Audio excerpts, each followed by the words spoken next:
are you as surprised as many no doubt watching this show that the career of Meghan Markle seems to have risen like a phoenix? Well, you talk about ashes, but I think we have to accept that it is us, the media, who created those ashes. There was no statement from Harry and Meghan and no indication at any point, but we all decided that the Netflix deal was dead in the water. So it's one in the eye, actually, to all her detractors. Cameron summed the whole thing up very, very well, though I have to say that he kind of spoke about all these projects, but if you analyse it, it's one show that's in the can already. That's her lifestyle show. There's a holiday special about Christmas, and then there's the Ugandan documentary. But Harry is mentioned in that only as one of many producers, quite a long way down, actually, and Meghan is also mentioned there. And the rest of it is all very, very vague what's going to happen. But the fact of the matter is, they have won, Meghan has won, and we have to eat humble pie. Do you think that there's something in the fact that, as Cameron Walker intimated to there, that this isn't about box office, it's not about viewing figures, it's not about the actual metrics that might be the usual measures of success or failure for other people. It's just that here we are again, Jenny Bond, talking about Netflix. Here we are again, giving them oxygen. It's not about success or failure. It's just about shining a light on future projects, no matter how unsuccessful. Yeah, I mean, Netflix say that they are very influential voices, Harry and Meghan, and it's true. Whatever they do, whatever they say, whatever gesture they make, we're all over it, aren't we? I'm sure we'll be all over the fact that this December project of hers, this December show about decking the halls and all about Christmas, and I can foresee it now, we're all going to say that she's rivaling the Princess of Wales, Catherine, who has her carol concert, very important to her, every Christmas. But, you know, it's a different arena. There's room for two of them. And I think we have to give Meghan some credit. You know, she may not be everyone's cup of tea, but that lifestyle show she does, it's perfectly pleasant. You know, it's not groundbreaking. It is what she says it is, just full of joy and a bit of cookery. And good luck to her. She smashed it. Do you think there's something in now, this hierarchy has been flipped? It was the royal prince who was the box office, he was the trouser wearer, if you like, in this relationship in terms of public profile. Suddenly, it's Meghan Markle, as you say, who could be the angel on top of the tree. Prince Harry languishing down there as something, I don't know, a bit of an inconsequential elf. Yeah, but I think he has realised that perhaps television isn't his forte, you know, producing television programmes. Oh, how the tables have turned in the never-ending circus that is the British royal family's obsession with Harry and Meghan. Welcome back, my loyal darlings, C News. Jenny isn't having any of that nonsense. She is right when she says people should just humbly eat their pies as they watch Harry and Meghan win. For years we've watched as the so-called Royal Rota, that pack of tabloid vultures who masquerade as journalists, churn out endless streams of garbage designed to turn the public against the Duke and Duchess of Sussex.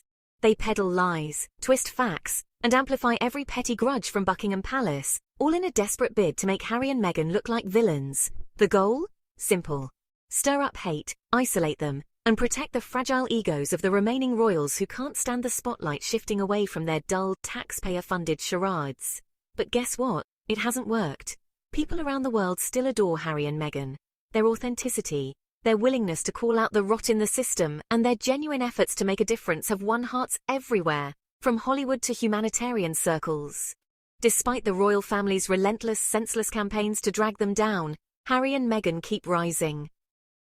And now, even one of the Rota's own cheerleaders, Jenny Bond, a long-time royal commentator who's spent decades cozying up to the palace, has finally cracked and admitted the truth.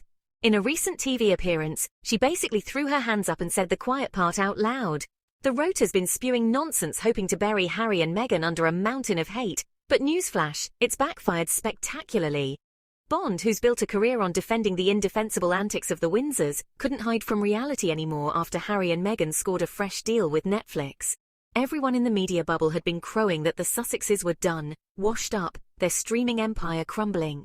The Rota painted pictures of financial ruin, professional failure, and personal misery, all while ignoring the couple's string of successes. But when Netflix announced an extension of their partnership, complete with new shows, documentaries, and holiday specials, Bond had to eat her words.